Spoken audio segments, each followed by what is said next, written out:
Hello friends, स्वागत है आपका यूट्यूब चैनल अमिता स्टेनो में। ये डिक्टेशन 70 वर्ड पर मिनट का है जो आपके किसी भी एग्जाम के लिए मोस्ट इम्पॉर्टेंट है। सो फ्रेंड्स, डिक्टेशन स्टार्ट करने से पहले मैं 3 तक काउंट करूंगी। अगर डिक्टेशन आपको पसंद आए तो वीडियो को लाइक, शेयर और सब्सक्राइब करना ना भूलें।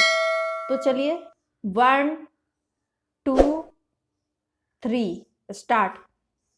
महोदय, माननीय सदस्यों के मन में जो एक और प्रश्न बहुत समय से घुमड़ता रहता है वह है सरकार की औद्योगिक लाइसेंस नीति और बड़े औद्योगिक घरानों की करगुजारियां। हम धन और आय के समुचित वितरण के प्रति वचनबद्ध अवश्य हैं, लेकिन हमें उत्पादन और विकास का भी साथ साथ बढ़ते जाना है, क्योंकि इसके बिना हम अपने देश की दरिद्रता को दूर करने की ओर नहीं बढ़ सकते। सदन को औद्योगिक लाइसेंस नीति का जायजा एक पूरे परिवेश में लेना चाहिए और देखना चाहिए कि समग्रता अर्थव्यवस्था पर उसका क्या प्रभाव पड़ेगा। पैराग्राफ।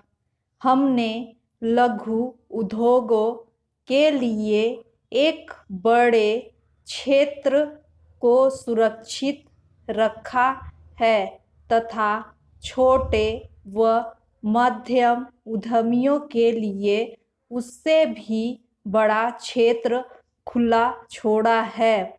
बड़े औद्योगिक घरानों को केवल उन बुनियादी क्षेत्रों में आने की अनुमति है जिसमें काफ़ी अधिक पूंजी निवेश अपेक्षित होता है।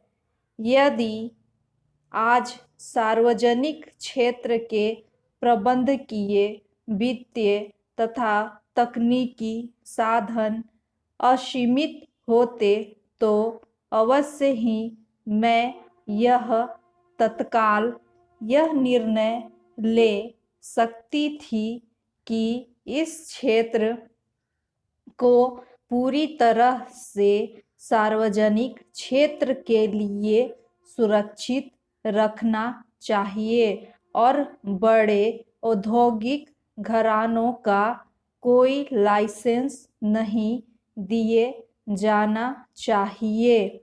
पैराग्राफ। बहरहाल हम जानते हैं कि स्थिति ऐसा नहीं है।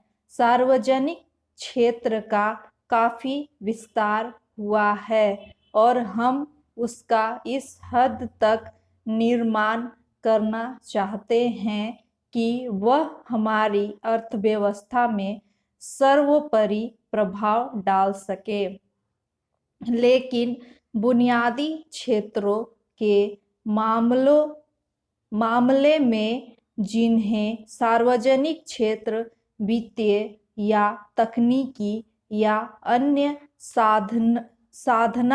साधनों के अभाव के कारण अपने हाथों में लेने में असमर्थ हैं, हमारे सामने विकल्प यही है कि हम या तो अपनी ज़रूरत की चीज़ें बाहर से मंगाएं या इन औद्योगिक घरानों में से कुछ को इन क्षेत्रों में आने की अनुमति दें, जिससे देश को बढ़े हुए उत्पादन और रोजगार के अवसर का लाभ मिले।